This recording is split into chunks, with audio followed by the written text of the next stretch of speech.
I gave my stepmom the perfect Mother's Day gift, then watched her face as she realized what it really meant. When my dad married Cassandra, I was 11. Mom had been gone for 13 months. Melanoma that spread faster than anyone expected. One day she was complaining about a headache, and 82 days later I was standing at her grave in a black dress that still had the tags on. Dad waited exactly 1 year before bringing Cassandra home. She worked at his investment firm, client relations, perfect teeth, blonde hair that never moved. The kind of woman who wore heels to other people's barbecues. She makes me happy again, Dad explained, his voice gentle but firm. I need you to try, Emily. So I tried. I helped Cassandra move in, carrying boxes of designer shoes to the closet where Mom's gardening clothes used to hang. I nodded politely when she rearranged our furniture, replacing family photos with abstract art that opened up the space. I even smiled when she transformed Mom's vegetable garden into a meditation patio, because growing our own food is so provincial. For 3 years, I performed the role of grateful stepdaughter. I attended her corporate events, wearing the dresses she bought me. I tolerated her friends who cooed about how mature I was for 14. I kept my grief hidden behind perfect grades and false smiles. Dad didn't notice when I stopped laughing. Too busy with Cassandra's social calendar and the new clients she brought in. Too distracted by their couples' retreats and wine club memberships. Meanwhile, I slept with Mom's sweater under my pillow until it stopped smelling like her. Cassandra tried, in her way. She bought me expensive birthday gifts, always things she would want. She hosted elaborate dinner parties and introduced me as our daughter to important people who never remembered my name. She even started a college fund for me, making sure everyone knew about her generosity. But when I got my period for the first time, it was Google that taught me what to do. When I had nightmares about Mom dying, it was the family dog who comforted me. The breaking point came during sophomore year. I was cast as the lead in the school play, the first thing I'd felt passionate about since Mom died. Opening night fell on the same evening as Cassandra's charity gala. Obviously, you'll need to skip the performance, she said, not looking up from her phone. The Richardsons are bringing their son. He's at Princeton. Connections, Emily. Dad started to object, then stopped when Cassandra placed her hand on his arm. It's just a high school play, he finally said. There will be others. I went to my room and pulled out the antique jewelry box Mom had left me. Inside was her wedding ring, a lock of my baby hair, and a journal I'd never opened, too afraid of confronting her final thoughts. That night, through tears, I read it cover to cover. Most of it was what you'd expect. Her hopes for my future, memories she cherished, advice she wouldn't be able to give in person. But the last entry, dated 2 weeks before she died, was different. If you're reading this, Emily, I need you to know about the safe deposit box. The key is taped inside this cover. What you find there will change everything. I'm so sorry. The key was small and silver, with the bank's name etched into it. The next day, I skipped school and went to First National. The manager recognized me. Mom's family had banked there for generations. Your mother said you'd come eventually, he said, leading me to the vault. Inside the box was a USB drive, several folders of documents, and a letter addressed to me in Mom's handwriting. My dearest Emily, it began. By now, Cassandra has probably worked her way into your lives completely. I've known about her for years. I read the entire letter twice, my hands shaking. Mom had discovered Dad's affair with Cassandra 6 months before her diagnosis. She'd hired a private investigator who documented everything. Hotel receipts, text messages, photos of them together while Mom was picking me up from soccer practice. The investigator's report was meticulous, spanning months. There were photographs of Dad and Cassandra entering hotels in 3 different cities, screenshots of text messages that made my stomach turn. She's taking Emily to her mother's this weekend. Come over. Can you imagine when we don't have to hide anymore? Sometimes I wish she would just disappear. That last one was from Dad, sent 4 months before Mom got sick. I flipped through credit card statements showing dinners at restaurants I'd never heard of on nights when Dad claimed to be working late, gift receipts for jewelry that never made it to Mom's dresser, a lease agreement for an apartment downtown that wasn't in our family records. But there was more. The files contained financial records showing that Dad and Cassandra had been systematically transferring funds from Mom's family trust, money meant for me, into offshore accounts. They'd been planning this for years, waiting for the right moment. Mom's family had built one of the city's largest investment firms over 3 generations. When she married Dad, he was just a promising advisor with ambition. She'd brought him into the company, mentored him, helped him rise to partner. The trust was her family's legacy, and I was supposed to be its future. I found detailed spreadsheets tracking millions diverted through shell companies, fake client accounts, and manipulated investments. The money moved through a dozen countries before disappearing into numbered accounts. Dad's signature appeared on every critical document, Cassandra's on most. The worst part? Medical records suggesting Mom's unexpected decline might not have been so unexpected. Strange test results. Unusual prescriptions. Toxicology reports she'd commissioned privately when she became suspicious. I started feeling wrong after our anniversary dinner, Mom wrote. Just tired at first, then increasingly ill. The doctors couldn't explain my symptoms. When I began keeping track, I noticed I only felt this way after meals that Thomas prepared specially for me. There were lab reports analyzing hair samples showing elevated levels of heavy metals consistent with long-term poisoning. Results from tests on food samples from our home. Notes from consultations with 3 different medical specialists who all noted the unusual progression of her symptoms. I can't prove anything, Mom wrote, and by the time you read this, it won't matter for me. But I couldn't leave you unprotected. The final page of her letter detailed her counterplan. A second, secret trust she'd established in my name. The house and business I thought Dad controlled. Technically mine when I turned 18. Mom had changed her will 2 weeks before she died. Working with lawyers Dad didn't know existed. I've made sure that what's rightfully yours remains yours, she wrote. The trustees will contact you on your 18th birthday automatically. But if you find this letter sooner, you can reach them using the information in the enclosed envelope. They're ready whenever you are. I sat in the bank's private room for hours, absorbing everything. When I finally emerged, I was different. The grief and confusion that had defined me for 3 years had crystallized into something harder, something focused. I didn't confront Dad immediately. I didn't run away or call the police. I did something more frightening. I became the perfect daughter. For the next 2 years, I performed flawlessly. I excelled in school, joined the clubs Cassandra suggested, attended every mind-numbing corporate function. I wore the right clothes, said the right things, and never, ever let them see what I knew. At night, I meticulously documented their ongoing schemes. Each time Dad mentioned a difficult client or complex investment strategy at dinner, I researched the companies involved, tracking the money through their labyrinth of fake entities. I created my own spreadsheets, building on Mom's work. My bedroom became my command center. I installed a hidden safe behind my bookshelf where I kept copies of everything. I recorded conversations at family dinners, business discussions they had when they thought I wasn't listening. I photographed documents Dad brought home and left carelessly on his desk, trusting that his 16-year-old daughter would never understand their significance. 6 months after finding Mom's letter, I felt ready to contact her trustees. The envelope contained 3 business cards: a forensic accountant, a lawyer specializing in financial crimes, and a retired judge who had been Mom's father's closest friend. I met them at the judge's home on a Saturday when I was supposedly at debate team practice. I told them everything over the phone, but seeing their faces as they reviewed the actual evidence was different. The accountant closed his eyes briefly when he saw the extent of the fraud. The lawyer swore under her breath. The judge looked at me with a mix of sadness and cold anger. "Your mother was one of the finest people I've ever known," he said. "What do you want to do, Emily?" I had spent months considering my options. I could have exposed everything immediately, sending Dad and Cassandra to prison. I could have run away, waiting until I turned 18 to claim my inheritance. I could have confronted them, forcing a painful reckoning. Instead, I chose the path Mom had started: methodical, precise justice. "I want to learn everything," I told them, "about the business, about finance and law and how to run a company.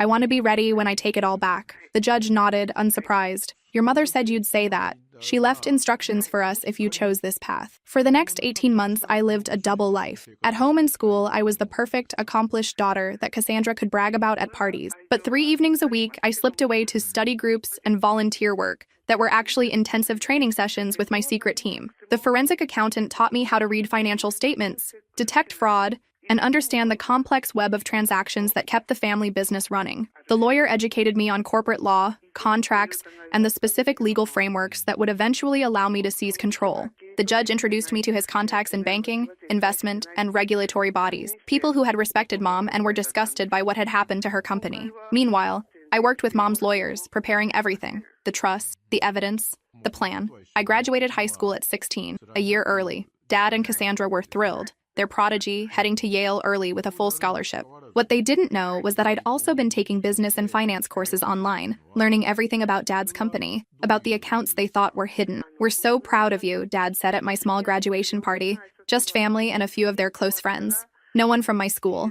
No one who really knew me. You've exceeded all our expectations," Cassandra added, her arm around my shoulder for the photographer they'd hired. "Yale early admission. The board is already excited about your future with the firm." I smiled and thanked them, knowing that in less than 2 years, I would own that board. The summer before college, Cassandra announced she wanted to adopt me legally. "You're my daughter in every way that matters," she said, touching my cheek during a lunch at her favorite overpriced restaurant. "Let's make it official before you go to college." I studied her face, looking for any sign of genuine emotion. There was a certain tension around her eyes, a calculation in the way she glanced at Dad before returning her gaze to me. This wasn't about love. It was about securing her position. An adopted daughter would strengthen her claim to the family business should anything happen to Dad. I smiled and hugged her, whispering that nothing would make me happier. "We should celebrate," Dad said, already signaling for the check. "Maybe a weekend in the Hamptons?" We could invite the Prestons. Their son is at Harvard Law.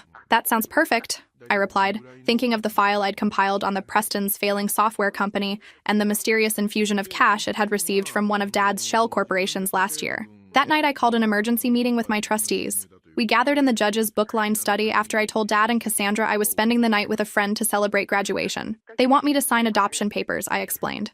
I need to know if that affects our plan. The lawyer spread documents across the mahogany table. Actually, this could work in our favor. The adoption process requires financial disclosures. We'll get an updated picture of their assets. And it changes nothing about your mother's trust. That's ironclad. How close are we? I asked. The accountant adjusted his glasses. We've documented 67% of the missing funds, traced them through 4 countries to accounts we can identify.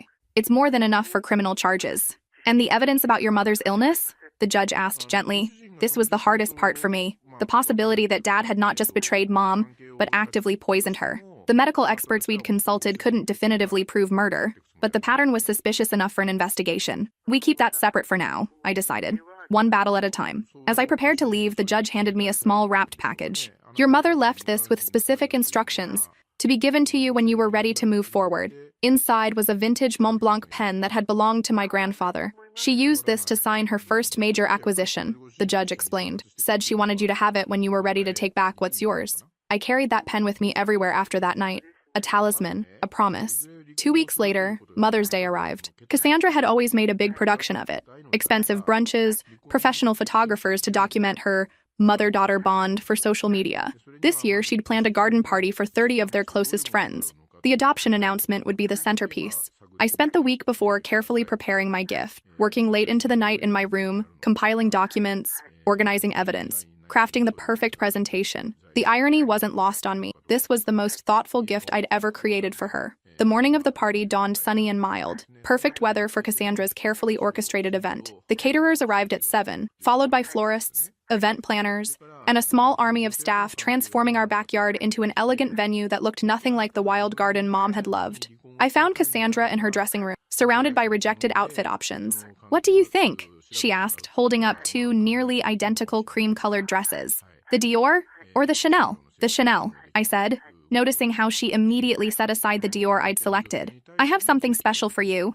I told her, handing her an elegantly wrapped box with a silver bow. Oh, you didn't have to, she said, her surprise seeming almost genuine. We both knew I'd never given her a Mother's Day gift before. I wanted to, for today's announcement. She set the box aside. I'll open it later during the party. More special that way. I'd rather you open it now, I insisted. It's personal. Something in my tone made her pause. She studied my face, then reached for the box. Inside was a custom-bound book. On the cover, embossed in gold, A Daughter's Gratitude. Oh, Emily, she breathed, clearly expecting a collection of sentimental photos and tributes. Her hands trembled slightly as she opened it. The first page showed a picture of Mom, smiling from before she got sick. What is this? She asked, her voice tight. Keep going, I said gently. It gets better. Page by page, the book told the story Mom had left me. Hotel receipts, bank statements, medical reports, each carefully annotated in my neat handwriting. I watched her face transform as she turned each page, confusion giving way to shock, then anger, then fear. By the time she reached the section on the diverted trust funds, her makeup had started to run from the sweat beading on her forehead. This is absurd, she whispered, but kept turning pages, unable to stop. In the final section, details of the restructured trust, the legal proceedings already in motion, and the meeting scheduled tomorrow with the FBI's Financial Crimes Division. Those offshore accounts you and Dad set up? I said conversationally, perching on the edge of her vanity. They're not as untraceable as you thought. Did you know that 17 countries have signed new banking transparency agreements in the last 5 years? Or that electronic fund transfers leave timestamps that can be matched to your cell phone's location data? Her face drained of color. Your father and I will be very interested in the terms I'm offering, I finished, still smiling as the doorbell rang, announcing the first guests. Much better than prison. She stood, knocking over her mimosa. You ungrateful little... Careful, I whispered. Your guests are watching, and I'm still deciding whether to show them what's in Chapter 3. She glanced down at the book, still open to a page showing her text messages to Dad from the week Mom was hospitalized. Messages complaining about hospital visiting hours interfering with their dinner reservations. What do you want? She hissed, straightening her dress with shaking hands. You're going to go downstairs and host your party. You're going to smile and laugh and be the perfect hostess. And tomorrow morning at 9, you and Dad will meet me at Judge Henderson's office to discuss terms for your continued freedom. Her eyes darted around the room, perhaps looking for a way out, finding none. This is blackmail. No, I corrected her. This is justice. With a touch of mercy, if you earn it. I moved toward the door. You have 30 seconds to fix your makeup. People are waiting. The party lasted 3 excruciating hours. Cassandra maintained her composure through trembling hands and a fixed smile that never reached her eyes. I played the adoring daughter perfectly, toasting her influence on my life, watching her flinch at each double meaning only we understood. Emily has been such a blessing, Cassandra told Mrs. Henderson, the judge's wife. I couldn't love her more if she were my own blood. And Cassandra has taught me so much, I added, meeting her gaze steadily, about loyalty, about consequences. Mrs. Henderson looked between us, sensing the undercurrent but unable to place it. Well, you're obviously wonderful for each other. Dad texted that he was running late from his golf game, just as well. His gift was waiting in his office, an identical book, with additional documents specific to his role in the fraud. The guests gradually departed as the afternoon waned, complimenting Cassandra on the lovely event and congratulating me on Yale. I stood beside her at the door, accepting hugs from women who smelled of expensive perfume and insecurity, shaking hands with men who'd known my grandfather but couldn't quite remember my name. Is everything all right with Cass? One of Dad's partners asked me quietly. She seems tense. Oh, she's just emotional about the adoption, I explained. Today means so much to her. After the last guest left, Cassandra disappeared upstairs. I found her 20 minutes later, frantically packing a suitcase. Going somewhere? I asked from the doorway. She whirled around, a handful of jewelry clutched in her fist. You can't prove any of this. It's circumstantial. The FBI doesn't think so. Neither does the SEC. But feel free to run. They're expecting that. There's an agent parked at the end of our street. Has been for 3 days. This was a bluff. The authorities weren't involved yet. That was part of the leverage in my negotiation strategy. But Cassandra didn't know that. She sank onto the bed, her half-packed suitcase open beside her. What happens now? Now we wait for Dad. Then we talk terms. Dad arrived an hour later, calling Cassandra's name as he entered. I met him in the foyer, his gift in my hands. Where's Cass? How was the party? He asked, loosening his tie. She's upstairs. And I think you should open this first. I watched the same sequence of emotions cross his face as he paged through the evidence. Unlike Cassandra, he went completely silent, his lawyer's training kicking in even in shock. When he finally looked up, his expression was unreadable. Where did you get all this? Mom left it for me, along with instructions. Something like pain flickered across his features, quickly suppressed. Emily, whatever you think you know, is documented in triplicate and stored in multiple secure locations. I finished for him, including evidence about Mom's health decline that suggests more than just financial crimes. His face went ashen at that. You can't possibly believe that you poisoned her? I don't know. The evidence is inconclusive, but strong enough for an investigation if I choose to pursue it. He closed the book carefully as if it might explode. What do you want? The same thing I told your wife. 9 a.m. tomorrow. Judge Henderson's office. We'll discuss how you can avoid prison. That evening, after the guests left, I found Cassandra sitting alone in the dark of Mom's former garden, surrounded by the sterile white furniture she'd chosen to replace the wildflowers. Why now? She asked, not looking at me. Why wait all this time? I sat beside her, smoothing my dress. Mom taught me patience, and I needed to understand everything first. What do you want? I'd rehearsed this moment for 2 years, imagining satisfaction, maybe even joy.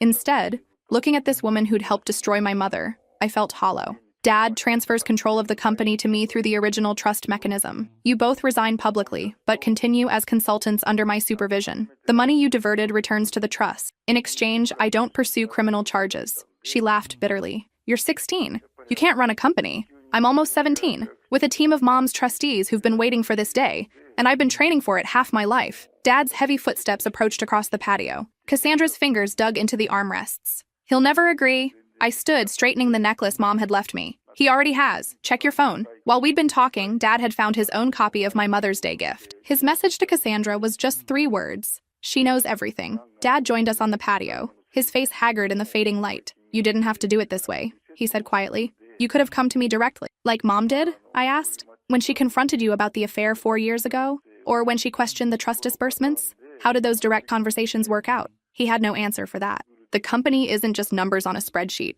he tried instead. It's relationships, client trust. If you force us out, the damage could be already mitigated, I interrupted. Mom's original team is ready to step in. Most of them never trusted you anyway. They stayed out of loyalty to her memory. Cassandra glared at him. You said they were all loyal to you, that you'd secured their support. He lied, I told her. Like he lied about the prenup you signed. The one with the infidelity clause that leaves you with nothing if you divorce. Her head snapped toward him. What prenup? The one I have a copy of, I said. Along with evidence of your continued affair with Ryan Donahue from legal. Did you really think those hotel charges wouldn't show up in the expense audits? The color drained from her face. Dad looked confused, then furious as understanding dawned. You told me that was over, he growled. It is, she insisted, but her eyes darted away from his. Emily is manipulating you. Actually, that's your specialty, I said, standing. I prefer direct approaches. 9 o'clock tomorrow. Don't be late and don't try to leave town. I have people watching the house. I left them on the patio, their angry whispers following me inside. In my room, I called Judge Henderson to confirm our meeting, then emailed the full dossier to my trustees with instructions to release it to authorities if I didn't check in by noon the next day. Sleep didn't come easily that night. I lay awake listening to their muffled arguments down the hall, the occasional sound of something breaking, a door slamming. Around 3 in the morning, I heard a car start and drive away. By dawn, the house was silent. I dressed carefully for the meeting. A conservative suit Mom had bought me for my first academic competition. Her pearl earrings, minimal makeup, professional, serious, older than my years. When I came downstairs, I found Dad alone at the kitchen island, staring into a coffee cup, still wearing yesterday's clothes. Where's Cassandra? I asked, though I already suspected. Gone, he said flatly. Took her jewelry and her car, left her phone so she couldn't be tracked. I'd anticipated this contingency. That complicates things, but doesn't change them. She's not the primary stakeholder anyway. He looked up, his eyes red-rimmed and hollow. You look like her, he said unexpectedly. Your mother. When she was fighting for something. The comparison both warmed and pained me. We should go. The judge doesn't like tardiness. The meeting was brief but comprehensive. Dad, stripped of his usual confidence, signed every document placed before him: power of attorney, transfer of voting rights, resignation letter. Judge Henderson guided him through each step, his voice neutral, but his eyes cold. You understand that these terms are conditional on your cooperation with the financial recovery team? Any attempt to conceal assets or obstruct the process will trigger the criminal complaints we've prepared. Dad nodded mechanically. And the company announcement will follow the script provided, citing family succession planning and a desire to honor Catherine's legacy as reasons for the transition. Another nod. Sign here and here. Initial these pages. When it was done, Judge Henderson slid a final document across the table. This stipulates that you will not contact Emily directly, except through approved channels until she turns 18. All communication goes through my office or the trustees. Dad's head snapped up. What? That's my daughter. You can't sign it, I said quietly, or I release the medical evidence. His hand shook as he signed the paper. When he set down the pen, Mom's Mont Blanc that I'd brought specifically for this purpose, his shoulders slumped with a finality that made him look suddenly old. Can I at least explain? He asked, his voice barely audible. I've read all your explanations, I replied. In your emails to Cassandra, in the memos justifying the transfers, in the statement you prepared for the board last year, evaluating me as a potential future figurehead with limited actual authority. I think I understand perfectly. Judge Henderson ended the meeting, informing Dad that a car was waiting to take him to a hotel. He would be permitted to return to the house next week to collect personal belongings under supervision. As Dad stood to leave, he paused beside my chair. Your mother would be proud, he said, and I couldn't tell if he meant it as a compliment or an accusation. I know, I answered simply. 2 months later, I sat at the head of the conference table in what had been Dad's office. The company transition had been announced as a family succession plan, celebrated with press releases about the youngest female CEO in the industry. Dad remained as a figurehead, controlled by ironclad contracts that monitored his every financial move. He'd kept the house, his social standing, and avoided prison. In return, I received what was rightfully mine, plus his complete submission to quarterly reviews where I examined every aspect of his professional life. The trustees formed my executive team, guiding me through the countless decisions required to stabilize the company after years of Dad's manipulation. I deferred Yale for a year, focusing instead on practical business education at the firm. Cassandra resurfaced in Miami 3 weeks after she fled. The FBI picked her up trying to access one of the offshore accounts we'd flagged. She spent 2 nights in jail before Dad's lawyers negotiated her release in exchange for her full cooperation. She returned to Connecticut under strict monitoring, living in a company-owned condo and working as a client liaison with severely limited authority. The prenup I'd mentioned proved prophetic. Dad filed for divorce citing abandonment and infidelity, leaving her with only what the separation agreement we'd crafted allowed. She fought it initially, threatening to expose the company's fraud, until my lawyers reminded her that she'd be the first target of any investigation. It wasn't justice for Mom, nothing could be, but it was the beginning of something she'd wanted for me: control of my own future, protection of the legacy she'd built, accountability for those who had betrayed her. The search for definitive proof about Mom's illness continued quietly. I hired specialists to re-examine tissue samples the hospital had preserved, ordered new tests on items from her vanity that I'd kept untouched, interviewed medical staff who had treated her. The results remained frustratingly inconclusive. Suspicious patterns, but no smoking gun. Dad maintained his innocence on that front, even in private meetings with his attorneys where he admitted to everything else. The cancer was real, he insisted. I never touched her medication, never altered her food. I wanted her gone, yes. I'm guilty of wishing her dead, but not of making it happen. I didn't know whether to believe him. Part of me needed him to be guilty of everything. A complete monster whose destruction I could pursue without reservation. Another part desperately wanted this one line to remain uncrossed, preserving some tiny fragment of the father I'd once loved. The company flourished under new management. We unwound Dad's complicated schemes, recovered most of the diverted funds, rebuilt client relationships damaged by his shortcuts. I worked 16-hour days, sleeping on the office couch more often than at home. The house no longer felt like one. I sold it 6 months after taking control, moving into a downtown apartment within walking distance of the office. Dad relocated to a smaller house in the suburbs, stripped of his country club memberships and most of his social circle, when the carefully worded but transparent company statement made it clear he'd been forced out. Last week, I visited Mom's grave for the first time since reading her letter. I did what you asked, I told her, placing wildflowers against the stone. The company is safe. Your legacy is protected. I wish you could see it. As I turned to leave, I noticed a familiar figure watching from a distance, Cassandra, clutching a small bouquet of her own. Our eyes met across the cemetery. She didn't approach but nodded once before walking away. Some lessons take years to teach. Some gifts keep giving long after they're open. Every Mother's Day since then, I send Cassandra the same thing. A single photograph of Mom, smiling in her garden, with a note that reads, "Thinking of you today." She never responds, but I know she understands. It's the only language we have left. And it says everything that matters.